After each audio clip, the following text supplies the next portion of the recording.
사랑이 있는 곳에 신도 있다. 톨스토이. 어떤 거리에 마르틴 아브지치라는 구두장이가 살고 있었다.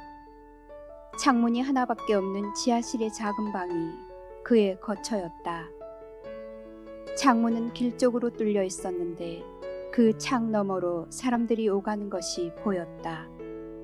그렇지만 보이는 것은 전부 발뿐이었다. 마르틴은 그곳에 오래 살았기 때문에 친구가 많았다. 이 근처에서 구두일로 한두 번가량 마르틴의 신세를 지지 않은 사람은 거의 없다고 해도 과언이 아닐 정도였다. 구두창을 갈아댄 것도 있고 해진대를 기운 것도 있고 둘레를 다시 꿰맨 것도 있으며 그 중에는 가죽을 완전히 새로 간 것도 있었다. 그래서 마르틴은 종종 창 너머로 자기가 한 일감을 볼 때가 많았다. 주문은 많이 있었다. 마르틴은 늘 재료도 좋은 것만을 쓰고 품삯이 싼 데다가 약속도 꼬박꼬박 지켰기 때문이다. 손님이 원하는 기한 안에 반드시 해내는 마르틴의 성격을 모두가 잘 알고 있었기 때문에 일감이 끊이지 않았다. 마르틴 아브제이치는 원래 착한 사람이었고 나이를 먹으면서부터는 더욱 자신의 영혼에 대해 생각하며 한결 신에게 가까이 가고 있었다. 마르틴이 예전에 주인 밑에서 일하고 있었을 때 아내가 죽고 3살짜리 아들만 남아 있었다. 그들 부부에겐 어찌된 일인지 위의 아이들은 모두 죽어버렸다. 처음에 마르틴은 이 아들을 시골 누님에게 맡기려고 생각했지만 이내 측은한 마음이 들었다. 우리 아기 카피토슈카를 남의 집에 맡기다니 얼마나 가엾은 일이냐. 고생스럽더라도 차라리 내가 데리고 있자. 마르틴은 주인을 떠나 아이와 둘이서 새빵살이를 했다. 그러던 어느 날 어렸던 카피토슈카도 심부름을 할 정도로 자라서 이젠 한결 안정되었다고 생각할 즈음에 그만 병으로 앓았더니 일주일가량 고열로 신음한 끝에 그만 세상을 떠나고 말았다. 마르틴은 아들의 장례식을 마치고 나자 시리에 빠졌고 어떤 때는 하느님을 원망하기도 하였다. 마르틴은 비참한 마음이 들어 제발 자기를 죽게 해달라고 하느님께 빈 적이 한두 번이 아니었다. 그리고 늙은 자기 대신 어린 외동아들을 데려간 하느님께 원망의 말을 하기도 했다. 그래서 마르틴은 교회에도 나가지 않게 되었다. 어느 날 같은 고향의 노인이 마르틴을 찾아왔다. 이 노인은 벌써 8년째 성지 순례를 하고 있는 중이었다. 마르틴은 이 노인과 세상 이야기를 주고받다가 자기 신세에 대한 푸념을 늘어놓기 시작했다. 난 이제 사는 게 싫어졌어. 그저 죽고 싶은 마음뿐이어서 오직 그 한 가지 소원만을 하느님께 비는 형편이라네. 난 이제 아무 소망도 없는 인간이 돼버렸으니. 그러자 노인이 말했다. 마르틴, 그건 잘못된 생각이야. 우리는 하느님께서 하시는 일을 이러쿵저러쿵 비판할 수 없어. 무슨 일이건 우리의 지혜가 아니라 하느님의 재량으로 결정되는 것이니까. 비록 자네 아들은 죽었지만 자네는 살아야 하네. 그것이 하느님의 뜻이네. 그것을 절망으로 생각하는 것은 자네가 자신의 즐거움을 위해 살려고 하기 때문이야. 그럼 뭐 때문에 산다는 건가? 마르틴이 물었다. 그러자 노인은 이렇게 말했다. 하느님을 위해 살아야 해, 마르틴. 하느님께서 허락해 주신 목숨이니까 하느님을 위해 사는 것이 도리 아니겠나? 하느님을 위해서 살면 아무 걱정이 없고 모든 일이 편안해지네. 마르틴은 잠자코 있다가 한참 후에 입을 열었다. 하느님을 위해 사는 것이란 도대체 어떻게 사는 건가? 그러자 노인은 말했다. 어떻게 하면 하느님을 위해 살 수 있느냐는 것은 그리스도께서 다 가르쳐 주시네. 자네, 글 읽을 줄 알지? 성경을 사서 읽으라고. 그렇게 하면 하느님을 위해 산다는 일이 어떤 것인지 알게 될 거야. 거기엔 무엇이든 다 쓰여 있으니까. 그의 말은 마르틴의 마음을 사로잡았고 그날로 당장 커다란 활자로 찍힌 신약 성서를 사다가 읽기 시작했다. 처음에는 일요일이나 축일에만 읽을 생각이었지만 한번 읽기 시작하자 완전히 빠져들어 날마다 읽게 되었다. 어떤 때는 너무나 골똘하게 읽은 나머지 램프의 석유가 다 다른 것도 몰랐다. 읽으면 읽을수록 하느님께서 무엇을 말씀하시는지, 신을 위해 산다는 게 어떤 것인지 분명히 알게 되어 마음이 점점 가벼워지는 것이었다. 전에는 잠자리에 누워서도 꺼질 듯 한숨만 쉬며 카피토슈카의 일만 생각했으나 지금은 오로지 하느님이시여 감사하옵니다. 감사하옵니다. 모든 일을 당신의 뜻에 맡기오니 주관하여 주옵소서 라고 기도드릴 뿐이었다. 그 뒤 마르틴의 생활은 완전히 달라졌다. 예전에는 축제일 같은 땐 빈둥빈둥 놀러 다니고 음식점에 들어가 차를 마시거나 보드카도 사양치 않았다. 아는 사람과 한 잔 들이키고 나면 별로 취하지 않았는데도 공연히 쓸데없는 잔소리를 늘여놓거나 호통을 치곤 했었다. 그런데 이제는 그런 일이 전혀 없었다. 조용하고 만족스러운 나날이 흘러갔다. 아침부터 작업을 시작하여 정한 시간만큼 일하고 난 후 램프를 글쎄에서 벗겨 테이블 위에 놓았다. 그리고 벽장에서 성경을 꺼내놓고 앉아서 읽기 시작하는 것이었다. 읽으면 읽을수록 그 뜻을 알게 되어 그의 마음속은 더욱 밝아지고 즐거워졌다. 여느 날과 마찬가지로 마르틴은 그날 밤도 늦게까지 책을 읽고 있었다. 마침 누가복음서 제6장을 읽었는데 다음과 같은 구절이 있었다. 누가 뺨을 치거든 다른 뺨마저 대주고 누가 겉옷을 빼앗거든 속옷마저 내어주어라. 달라는 사람에게는 주고 빼앗는 사람에게는 되받으려고 하지 말라. 너희가 남에게 바라는 대로 남에게 해주어라. 다시 다음 구절을 읽었다. 거기에서 그리스도는 이렇게 말하고 있었다. 너희는 나에게 주님 주님 하면서 어찌하여 내 말을 실행하지 않느냐.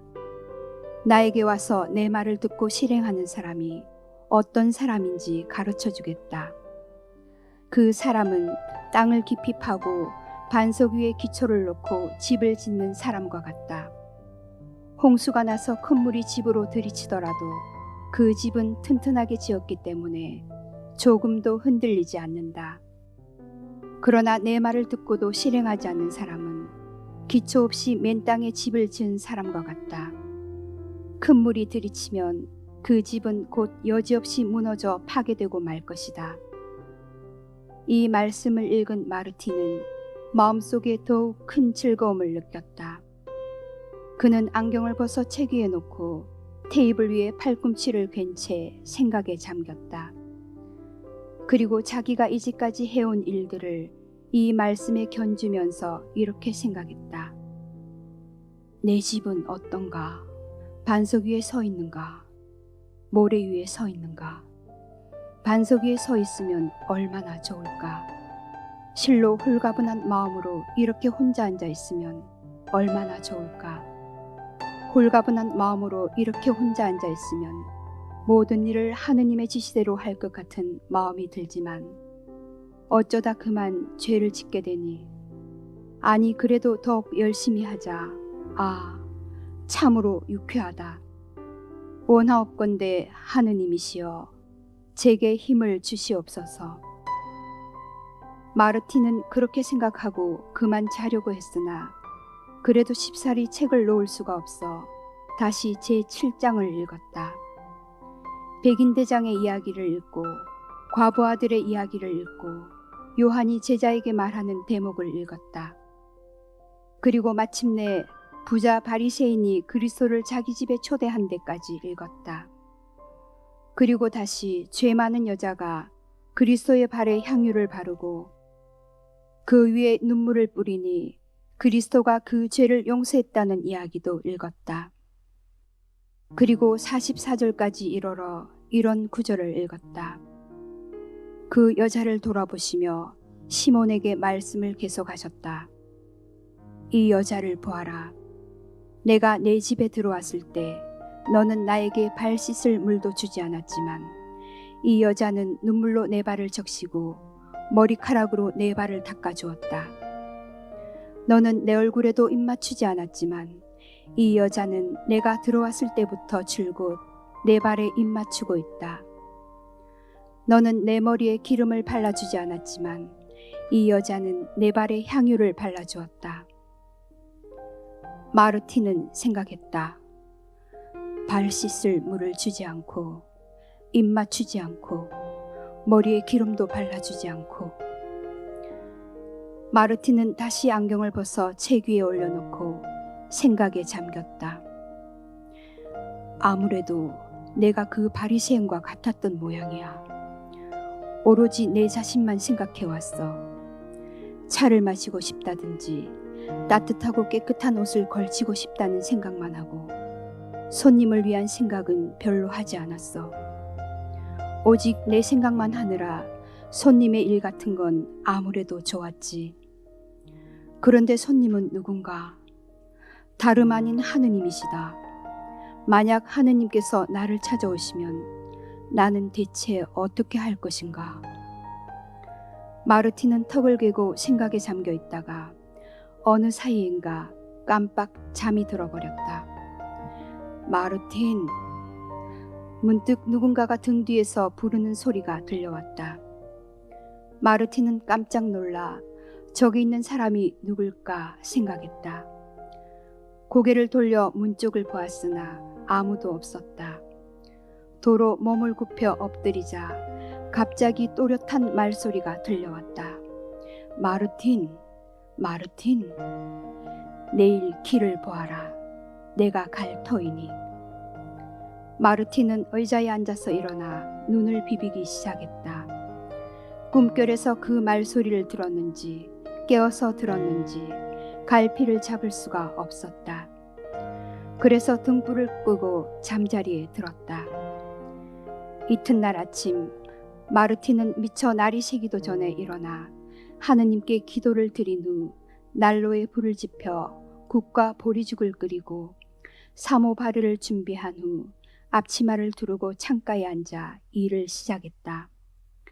마르틴은 일을 하면서도 마음속으로는 어젯밤 일만을 생각하고 있었다. 그냥 그런 마음이 들었을 뿐이라고 생각하면서도 한편으로는 정말로 그런 목소리가 들렸다고 생각되었다. 뭐 이런 일은 흔히 있는 일이니까. 창가에 앉은 마르틴은 일을 하기보다는 창 너머로 길을 내다보는 시간이 더 많았다. 낯선 구두를 신고 지나가는 사람이 있으면 몸을 구부려 밖을 내다보면서 구두뿐 아니라 얼굴까지 보려고 애썼다. 새로 지은 장화를 신은 정원지기가 지나가는가 하면 지게를 진 일꾼도 지나갔다. 그 뒤로 여기저기를 땜질한 낡은 장화를 신은 니콜라이 1세 시대의 늙은 병사가 손에 삽을 들고 창 앞으로 다가왔다. 마르틴은 그 장화를 보고 곧바로 그라는 것을 알았다. 이 늙은 병사는 스테파니치라고 불렸는데 옆집 상인이 인정상 데리고 있었다. 정원지기의 일을 도와주는 것이 그의 일이었다. 한참 동안 그 모습을 바라보고 있다가 마르틴은 다시 일을 하기 시작했다. 나도 이제 늙어서 노망이 든 모양이야. 마르틴은 혼자 웃었다. 스테파니치가 눈을 치고 있는데 나는 그리스도가 내게 오신 게 아닌가 하고 생각하니 말이야. 난 아주 정신이 나갔어. 그러나 몇 반을 꿰맸다고 생각하자 마르틴의 마음은 다시 창밖으로 끌리는 것이었다. 창 너머로 바라보니 스테파니치는 삽을 벽에 기대놓고 볕을 쬐는 것 같기도 하고 쉬는 것 같기도 한 모습을 하고 있었다. 이제 늙어서 눈을 쳐낼 만한 기력도 없는 모양이었다. 마르틴은 그에게 차라도 대접할까, 마침 물도 끓었으니 라고 생각하고 바늘을 일감에 꽂은 후 일어났다. 사모발을 테이블 위에 올려놓고 차를 준비한 다음 손가락으로 창문 유리를 똑똑 두드렸다. 스테파니치가 돌아보더니 창가로 다가왔다. 마르틴은 손짓을 하면서 문을 열러갔다. 들어와서 몸 좀 녹이지 그래? 마르틴이 말했다. 몸이 꽤 얼었겠네. 아이고 고맙네. 온몸의 뼈마디가 쑤시는구먼. 스테파니치는 대답했다. 스테파니치는 들어오자 눈을 틀고 마룻바닥에 자국이 나지 않도록 장화에 묻은 눈을 털어냈는데 그러는 중에도 몸은 떨고 있었다. 닦지 않아도 돼요. 이리 줘요. 내가 털 테니. 나야 늘 하는 일이니까. 자, 어서 이쪽으로 와서 앉게나. 마르틴은 말했다. 자, 차나 마시게. 마르틴은 2개의 컵의 차를 따라서 하나는 그에게 주고 또 하나는 자기가 들고 후후 불어 마시기 시작했다. 스테파니치는 차를 다 마시자 컵을 엎어놓고 그 위에 먹던 설탕을 올려놓고는 잘 마셨다고 고마워했다. 그런데 어쩐지 아쉬운 듯한 표정이었다. 한 잔 더 합시다. 마르틴은 자기 컵에도 그의 컵에도 다시 차를 가득 따랐다. 하지만 차를 마시면서도 눈은 자꾸 창밖으로 쏠리기 일쑤였다. 그러자 그가 물었다. 자네 기다리는 사람이라도 있나? 누굴 기다리느냐고? 부끄러워서 말을 못하겠구먼. 기다리는 것도 아니고 기다리지 않는 것도 아니지만 언뜻 들은 한마디가 기억에 남아서 말이지. 꿈인지 생시인지 잘 모르겠는데 어제 저녁에 나는 성서를 읽었지. 그리스도가 이 세상 여러 곳을 다니며 고생한 이야기를 말이야. 물론 자네도 읽거나 들었거나 했겠지만 듣기는 들었어. 나야 원래 배우지 못해서 글을 읽을 줄 모르잖나. 그런데 거기서 나는 그리스도가 이 세상을 두루 다니신 이야기를 읽었지. 잘 들어봐. 그리스도가 말이야 바리새인에게 오셨는데 바리새인이 변변히 대접도 하지 않은 대목을 읽었거든. 한데 나는 어쩌냐게 그 구절을 생각하지 않을 수가 없었어. 그리스도를 대접하지 않다니 그게 될 말인가? 그렇지만 혹시 만에 하나라도 내게든 또 다른 누구에게든 오신 일이 있다면 어떤 대접을 했을지 알게 뭐야. 하지만 그 바리새인은 대접다운 대접을 하지 않았어. 이런 일을 생각하는 동안에 나는 가물가물 잠이 들었지. 그렇게 졸고 있는데 나를 부르는 소리가 들리지 않겠나. 일어나 귀를 기울이니 분명히 누군가가 조그만 목소리로 기다려라, 내일 갈 테니 하지 않겠나. 그것도 2번이나 되풀이해서 말이야. 그래, 그 말이 생생하게 되살아나서 아무리 내 자신을 타일러도 그리스도의 방문이 기다려지네 그려. 스테파니치는 고개를 갸우뚱거릴 뿐 아무 말도 하지 않고 컵에 남은 차를 마저 마시고 잔을 놓았다. 마르틴은 다시 그 컵에 차를 가득 따랐다. 자, 기운나게 한 잔 더 마시게나. 내가 생각하기에 그리스도도 이 세상을 두루 돌아다니셨을 때에는 이런 사람 저런 사람 가리지 않고 신분이 낮은 사람들을 오히려 더 보살펴 주셨을 것이 틀림없어. 언제나 가난한 사람들을 상대하시고 제자도 우리네 같은 사람, 우리네 같이 죄 많은 사람 가운데에서 취하셨지. 마음이 교만한 자는 오히려 아래로 떨어지며 마음이 가난한 자는 위로 올라간다고 말씀하셨어. 너희들은 나를 주님이시여 하고 부르지만 나는 너희들의 발을 씻어주겠다. 우두머리가 되고 싶은 자는 모든 사람의 하인이 되라고도 말씀하셨네. 또한 마음이 가난하고 겸손하며 인정이 있는 자는 행복할지니라고도 말씀하시고 계시네. 스테파니치는 차 마시는 것도 잊었다.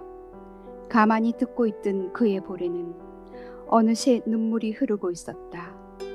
한 잔 더 들고 가게나. 마르틴이 이렇게 말했지만 스테파니치는 가슴에 성호를 긋고 컵을 밀어놓으며 일어섰다. 고맙네, 마르틴 아버지이치. 정말 잘 마셨네. 덕분에 몸도 마음도 훈훈하게 녹았네. 종종 들려주게나. 나는 손님이 찾아오는 걸 좋아하니까. 스테파니치가 나갔다. 마르틴은 남은 차를 따라 마시고 찻잔을 치운 다음 일터로 돌아가 구두의 뒤꿈치를 꿰매기 시작했다. 꿰매면서도 역시 창밖을 바라보며 연신 그리스도의 왕님을 고대하고 그리스도의 일, 그리스도의 행적만을 생각하는 것이었다. 머릿속에는 그리스도가 말씀하신 여러 가지 일들로 꽉 들어차 결코 사라지지 않았다. 창밖으로 두 병사가 지나가고 있었다. 한 사람은 군화를, 다른 한 사람은 신사화를 신고 있었다. 그 뒤로 이웃집에 살고 있는 주인이 반짝반짝 윤이 나는 방한용 덧신을 신고 지나가고 또 바구니를 옆에 낀 빵가게 사람이 지나갔다. 이때 털실로 짠 긴 양말에 낡은 신발을 신은 여자가 창으로 다가왔다. 그리고 창 바로 옆까지 와서 발을 멈췄다. 마르틴이 창 너머로 내다보니 다른 마을 사람인 듯한 허술한 차림새로 아기까지 데리고 있었다. 그녀는 바람을 등지고 벽과 마주서서 아기가 춥지 않도록 감싸주려 했지만 감싸줄 덮개 하나 없었다. 여자가 입고 있는 옷은 얇은 여름옷이었다. 마르틴은 밖으로 나가 돌층계 위에서 그녀를 불렀다. 아주머니, 아주머니. 여자는 그 소리를 듣고 뒤를 돌아보았다. 여보시오, 이런 추위에 왜 거기서 아기를 울리고 있어? 방으로 들어오시오. 따뜻한 방 안이 어린애 달래기에 좋을 것이오. 어서 이리로 들어오시오. 여자는 깜짝 놀라 마르틴을 쳐다보았다. 마르틴은 그녀를 침대 쪽으로 안내했다. 자, 아주머니, 여기 앉아요. 난로 가까이 와서 몸을 좀 녹이면서 아기에게 젖을 주도록 해요. 젖이 나오지 않아요. 아침부터 아무것도 먹지 않아서요. 여자는 이렇게 말하면서도 아기에게 젖을 물렸다. 마르틴은 딱한 듯 혀를 차며 테이블로 가서 빵을 준비하고 난로 뚜껑을 열어 수프를 꺼내 그릇에 담았다. 보리죽이 든 항아리를 열어보았으나 아직 덜 물러 있었다. 그래서 수프만 식탁 위에 놓았다. 그리고 빵을 놓은 다음 못에 걸려있는 수건을 가져다가 식탁 위에 놓았다.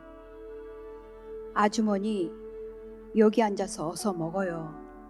아기는 내가 안고 있을 테니까. 나도 예전엔 아이가 있어서 좀 볼 줄 알지요. 여자는 식탁에 앉더니 가슴에 성호를 긋고는 먹기 시작했다. 마르틴은 아이가 있는 침대에 걸터 앉았다. 아기는 자꾸만 울어댔다.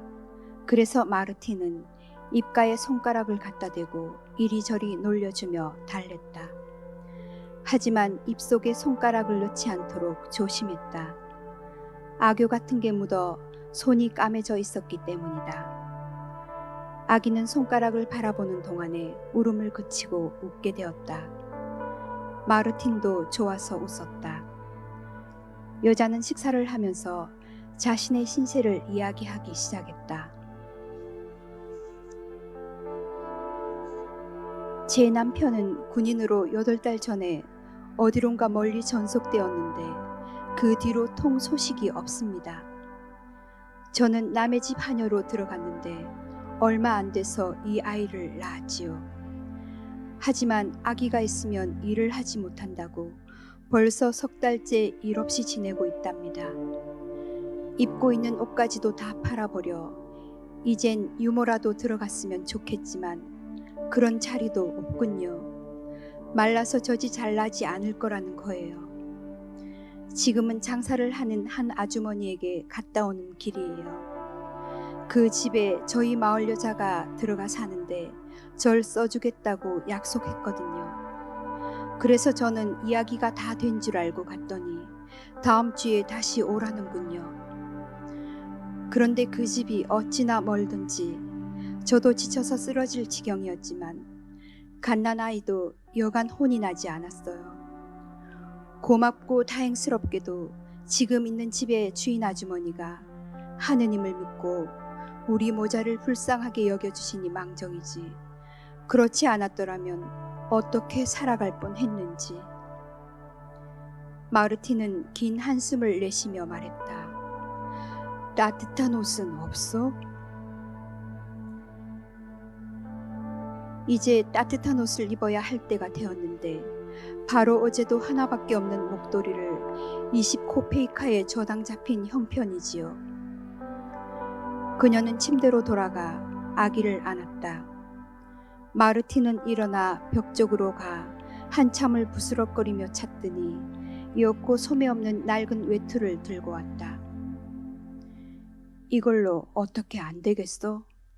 다 낡았지만 그래도 아기를 감쌀 수는 있을 거요. 여자는 소매 없는 외투와 노인을 번갈아 보다가 그만 울음을 터뜨렸다. 마르티는 얼굴을 돌렸다. 그리고 침대 밑으로 들어가 옷꿰를 끌어내놓고 그 속을 뒤졌다. 그녀가 말했다. 할아버지, 고맙습니다. 하느님께서 복을 내려주실 겁니다. 아무래도 주님께서 저를 할아버지 집으로 보내신 모양입니다. 하마터면 이 아이가 얼어 죽을 뻔했어요. 집을 나섰을 때는 따뜻했는데 갑자기 추워지더군요. 이것은 분명 주님께서 할아버지를 창가에 앉게 하셔서 가엾은 저의 모습을 보게 하셨을 거예요. 마르티는 빙그레 웃으며 말했다. 아주머니, 우연히 일어난 일이 아닙니다. 마르티는 군인의 아내에게도 주님께서 오늘 자기에게 오시겠다고 약속한 일을 들려주었다. 그런 일이야 얼마든지 있을 수 있는 일이지요. 이렇게 말하며 여자는 소매 없는 외투를 입고 그 속에 아기를 감싸 안고 다시 허리를 굽혀 마르틴에게 인사했다. 자, 그리스도의 이름으로 이것을 받으시오. 마르틴은 여자에게 20코페이카를 주었다. 이것으로 목도리를 찾아 다시 두르도록 해요. 여자는 성호를 그었다. 마르틴도 성호를 그으며 여자를 배웅했다. 여자가 가버리자 마르틴은 스튜를 먹고 뒤지다거리를 한 다음 다시 일감을 붙잡았다. 일을 하면서도 창밖을 내다보는 일은 잊지 않았다. 창문으로 그림자가 비치면 얼른 고개를 들어 누가 지나가나 하고 보는 것이었다. 아는 사람도 지나가고 모르는 사람도 지나갔으나 별다른 일은 없었다. 그러다가 문득 창밖을 바라보니 마르틴의 창문 바로 앞에 멈춰선 할머니가 있었다. 그 노파는 사과가 담긴 바구니를 들고 있었다. 거의 다 팔았는지 사과는 얼마 남지 않았고 대신 나무 부스러기 같은 자루를 어깨에 메고 있었다. 아마 어딘가의 공사장에서 주워 집으로 가지고 돌아가는 모양이었다. 할머니는 어깨가 아파서 다른 쪽 어깨에 바구니를 메려고 자루를 귀 위에 내려놓고 사과 바구니를 말뚝에 걸어놓은 채 자루 속에 나무 부스러기를 추스르려는 참이었다. 그런데 자루를 들어 올리려는 순간 어디서 나타났는지 찢어진 모자를 쓴 사내아이가 불쑥 튀어나와 바구니에서 사과 한 개를 훔쳐 그대로 달아나려고 했다. 하지만 할머니는 재빨리 눈치를 채고 곧 돌아서서 아이의 옷소매를 꽉 움켜 잡았다. 사내아이는 마구 소리를 지르며 욕을 해댔다. 마르티는 바늘을 찔러 놓을 겨를도 없이 마룻바닥에 내동댕이 치고 문 밖으로 뛰어나갔다. 층계에 발이 걸려 안경을 떨어뜨렸을 정도였다. 할머니는 사내아이의 머리칼을 잡고 욕을 하면서 경찰서에 가자고 하는 참이었다. 사내아이는 죽을 힘을 다해 발부둥치면서 소리쳤다. 왜 때려요? 난 훔치지 않았어요. 이거 나요. 마르티는 사내아이의 손을 잡고 할머니를 말렸다. 할머니, 놓아주십시오. 그리스도의 이름으로 용서해 주십시오. 놓아주긴 하겠지만 앞으로 다시 이런 짓을 못하게 경찰서에 끌고 가서 혼 좀 내야지. 마르티는 할머니를 달랬다. 그만 놓아주세요. 다신 그러진 않겠죠. 그리스도의 이름으로 놓아주십시오. 할머니는 손을 놓았다. 사내아이가 도망치려는 것을 마르틴이 얼른 붙잡아다 세우며 말했다. 할머니께 잘못했다고 빌어라. 이제 두 번 다시 나쁜 짓을 해선 안 돼. 내가 사과를 꺼내는 걸 나는 다 보았으니까. 사내아이는 훌쩍훌쩍 울면서 말했다. 응, 이제 됐다. 이 사과를 가지고 가거라. 마르티는 바구니에서 사과 하나를 집어 사내아이에게 주었다. 할머니, 값은 제가 치르지요. 공연한 짓을 해서 아이들의 버릇을 그르치지 말아요. 저런 애들은 한 일주일쯤은 혼을 내줘야 하는데. 아니에요, 할머니. 그거야 우리들의 생각이지만 주님의 뜻은 그게 아니거든요. 사과 한 알 때문에 이 아이를 때려야 한다면 죄 많은 우리는 도대체 어떤 벌을 받아야 하나요? 노파는 아무 대답이 없었다. 마르티는 할머니에게 주인은 마름이 진 빚을 용서했지만 그 마름은 자신에게 빚진 사나이를 괴롭혔다는 이야기를 들려주었다. 할머니는 가만히 듣고 있었다. 사내아이도 그대로 서서 듣고 있었다.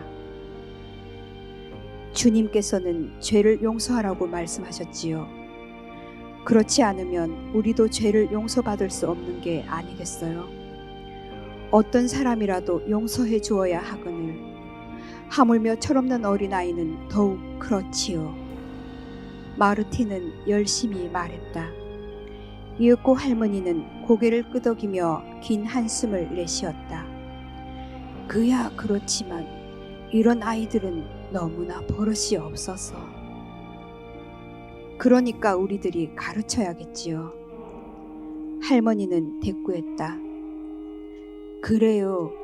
나도 7이나 아이들을 낳았지만 지금은 딸 하나밖에 남지 않았어요. 그리고는 어느 마을에서 그 딸과 같이 살고 있는지 외손자가 몇인지 등을 이야기하기 시작했다.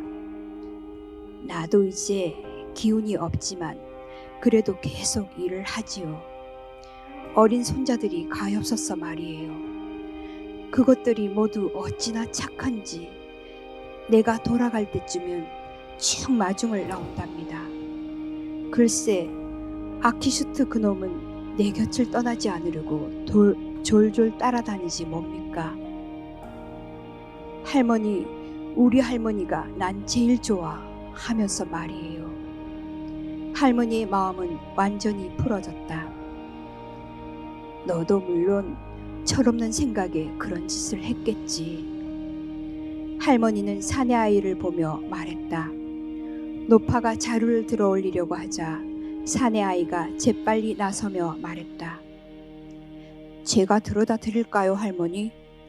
어차피 가는 길이니까요. 노파는 자루를 들어 사내아의 어깨에 올려주었다.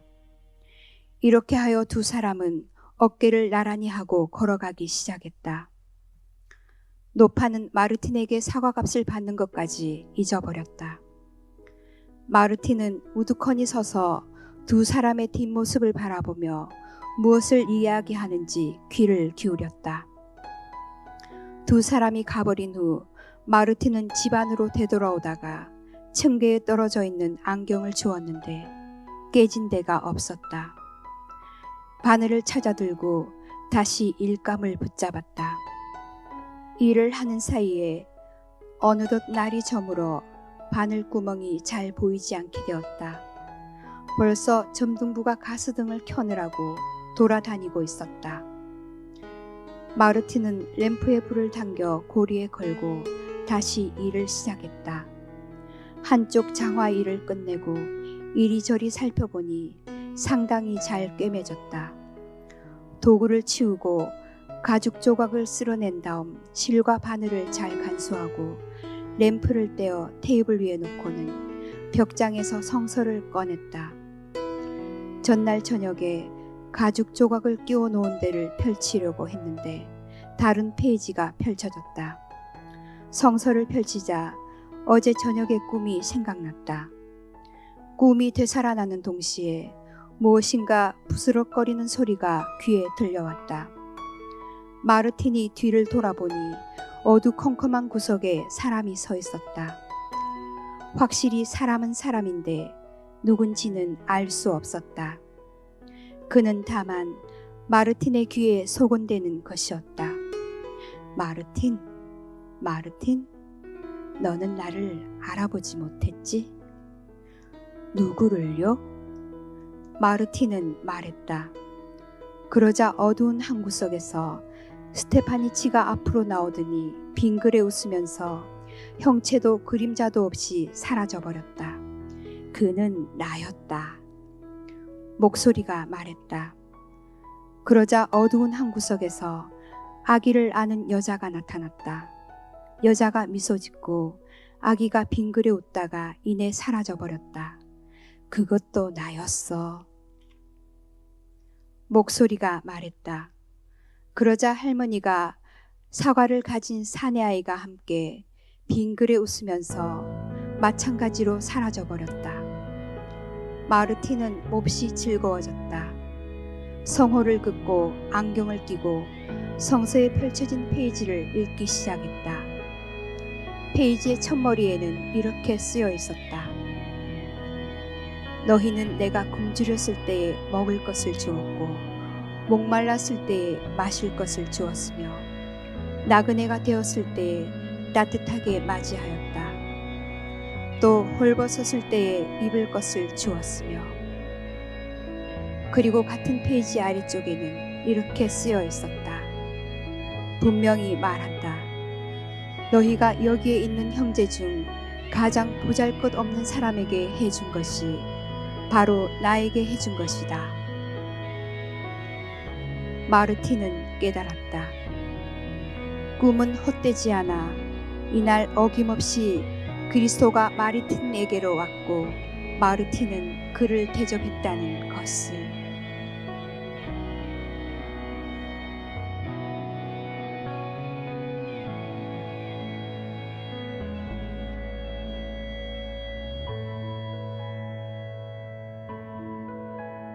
근데 살짝 꼬였는데 그냥 근데 살짝 꼬였는데 그냥 근데 살짝 꼬였는데 그냥 근데 살짝 꼬였는데 그냥 근데 살짝 꼬였는데 그냥